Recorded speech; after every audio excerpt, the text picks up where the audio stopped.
I killed my wife and child. I am a murderer, and I won't be able to get this out of my mind. But had I known, always comes last. Hey, I'm a 36-year-old man who is successful in life.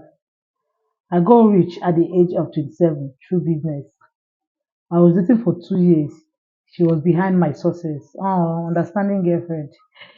She supported me in everything. I got my first child at the age of 30, my son. I started losing interest in my wife. I would shout at her at the slightest mistake. I would find a way to insult her with her body. I started looking for women outside because sex with my wife was not good like when I met her. I started sleeping outside with women I met in the club. When my wife confronts me about it the next day, I will insult her. My son was the only reason I was coming home. I found happiness with the women outside. Mind you, I told my wife to stop working when we got married. I stopped giving her money. That was the only way to get her to listen to me. So among all my women outside, there was one I especially fancied. I was into her. And Lydia was the woman I spent most of my time with. She cooks for me and treats me like a king. Ah, ah. Okay. Lydia was the main reason I was maltreating my wife because I wanted to divorce her and marry her.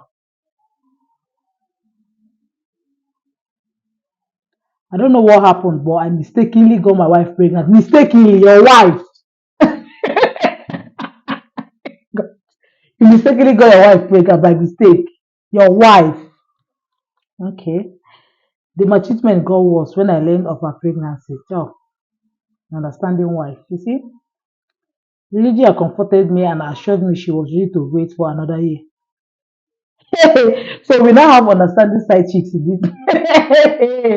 Side chicks is not very, very understanding. Hey. Lydia comforted me and assured me she was ready to wait for another year. I was happy to hear that. Oh, King. Killing to the 9 months. Lydia told me that my wife will demand most of my property if I divorce her. So I should find someone to transfer my properties to. I thought about what she told me and decided to transfer my properties to her name. To your side chick. Hi, God have mercy. Oh, God have mercy. God have mercy. Okay, let's continue. I want to see where this story ends. I was going to marry her and I knew she loved me. I started the process of transferring my properties, and during those times, I stopped going home.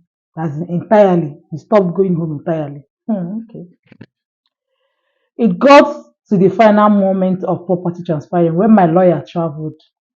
Lydia asked me about it, and I told her that the papers were in my bag. Lydia woke me up early the next morning, and advised me to go home and check up on my wife. I said, this is an understanding girlfriend. Oh, sorry, understanding side chick. Oh, God have mercy. As a way of preventing my neighbors from blaming me if I divorce her. Okay. Lydia was the woman I listened to. I nodded my head and took my shower. But instead of serving me my breakfast at the dining table, she packed for me and told me to eat when I get home. I took the packed food to my car.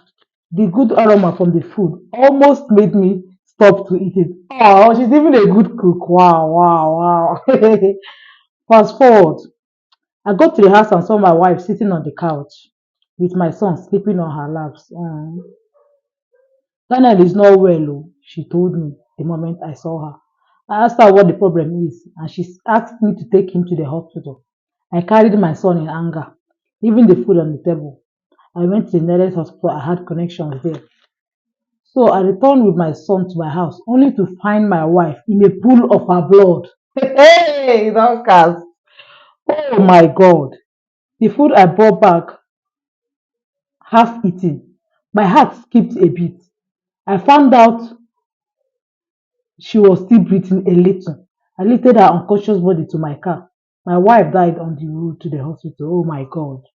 The autopsy came back and she was poisoned.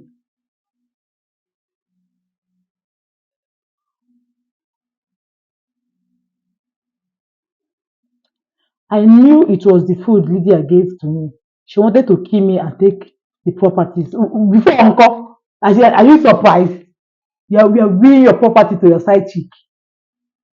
Now they whine me. Oh. My wife became the scapegoat. You see, it's always the women that always turn out to be the scapegoats. Oh my God. I got Lydia arrested. Even if you like, hang her on the pole. Your wife is dead. Your wife and your born child is dead. I got Lydia arrested and she have to serve 6 years in prison for murder. 6 years. Ah, 6 years is too much for murder. How can someone serve 6 years for murder? Ah, it's too much. Ah, ah. Hmm. But I feel I was the instigator for my wife and you are now. You are the instigator. Are you asking us or you are telling us? You are the instigator. Ah, Jesus Christ. I killed my wife and child. I am a murderer. You are. You are a murderer. I won't be able to get this out of my mind. But had I known, always comes last. Hey, when I say Ife Neme in this country, people will say, things are happening. I think the kind of anonymous criticism that people post on a daily basis is quite alarming. But almost stay tuned for more stories. There are more interesting stories I'll tell you guys. So like and comment, share and follow us. Thank you guys.